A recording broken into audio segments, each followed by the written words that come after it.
नमस्कार बच्चों। तो हमने पिछले पीरियड में देखा था कि समुच्चय किसे कहते हैं, है कि नहीं। समुच्चय को कैसे दिखाते हैं तथा समुच्चय के घटकों को कैसे दिखाते हैं तथा कोई घटक अगर किसी समुच्चय का घटक है तो उसको कैसे लिखते हैं, ये सब हमने देखा था। हमने देखा था प्राकृतिक संख्या क्या होती है, ओके, पूर्ण संख्या क्या होती है, पूर्णांक संख्या क्या होती है, ये सब हमने देखा था।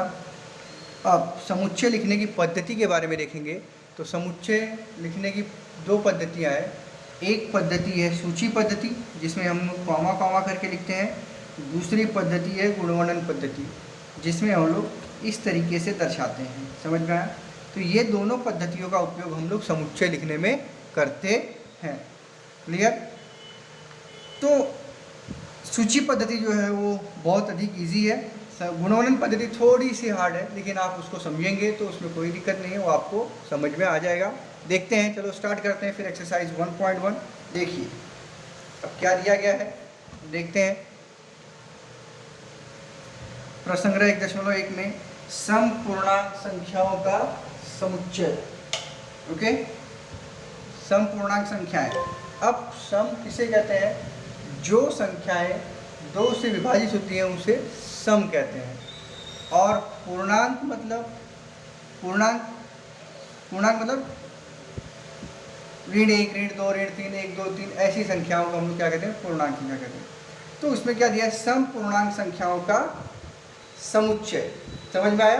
तो उसको हम लोग किस तरीके से लिखेंगे? सम मतलब उसमें 2 से भाग जाना चाहिए, और पूर्णांक मतलब वह ऋण 1, ऋण 2, ऋण 3 या 0, 1, 2, 3 होंगे। समझ में आया?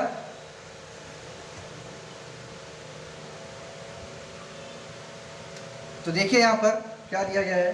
पहले का पहला हम लोग देखेंगे। तो हम लोग मान लेते हैं कि उस समुच्चय का नाम है ए। अब सम होना चाहिए। सम मतलब ऐसी संख्याएं जो 2 से विभाजित हों। समझ में आया? इस तरीके से ये आ जाएंगे। समझ में आया? सम पूर्णांक संख्याओं का समुच्चय। क्लियर? और उसके बाद में फिर हम क्या देखेंगे? दूसरा जो क्वेश्चन है अपना, दूसरा क्वेश्चन क्या है? देखिए यहाँ पर 1 से 50 तक के सभी संख्याओं में से अभाज्य संख्याएं कौन सी हैं वो लिखने का है। 1 से 50 तक की। क्लियर? तो दूसरा सवाल लिखेंगे हल।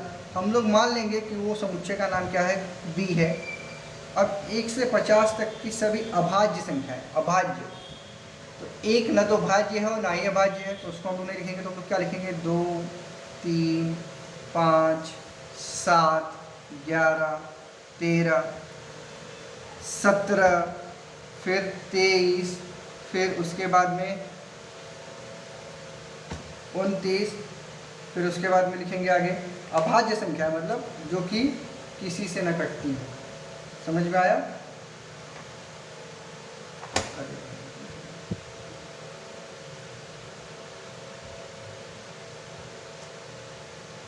ओके, फिर 29, इसके बाद 31, फिर उसके बाद में 37, फिर उसके बाद में 41, फिर उसके बाद में 43 और फिर 47। इस तरीके से आएगा। समझ में आया? इसी क्वेश्चन को और एक तरीके से बोला गया है। यहाँ पर मैंने इस तरीके से बताया। आप पीछे उत्तर देखेंगे तो पीछे खाली आपको 2 मिलेगा। तो उसके लिए क्या है क्वेश्चन में चेंज? तो 1 से 50 तक की संख्याओं में से सम अभाज्य संख्या का समुच्चय।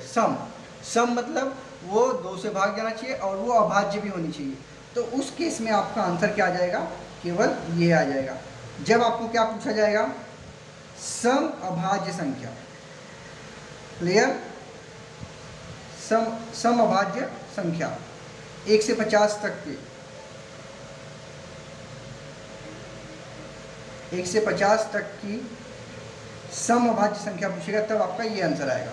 जैसे किताब में दिया उस हिसाब से ये आंसर आएगा। समझ में आया? तो देखिए आइए तीसरा देखते हैं क्या है।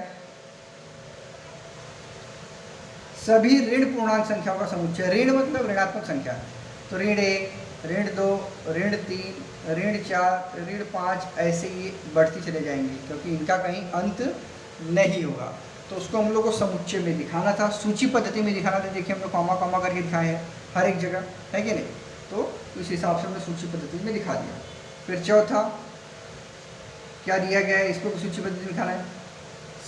संगीत के 7 मूल स्वरों का समुच्चय, तो सा, रे, गा, मा, पा, धा, नी। ओके, तो 1 2 3 4 5 6 7 हो गए। तो इन सभी सवाल को हमने क्या लिखाया है, सूची पद्धति में कैसे लिखते हैं उसके बारे में लिखाया है। तो आप ये एक्सरसाइज शुरू करिए, प्रश्न लिखिए, उत्तर में लिखा हूँ यहाँ पर, प्रश्न लिखिए, उत्तर लिखिए, और नोट्स आपको कंप्लीट करके रखना है। समझा? तो अभी के लिए इतना ही, धन्यवाद।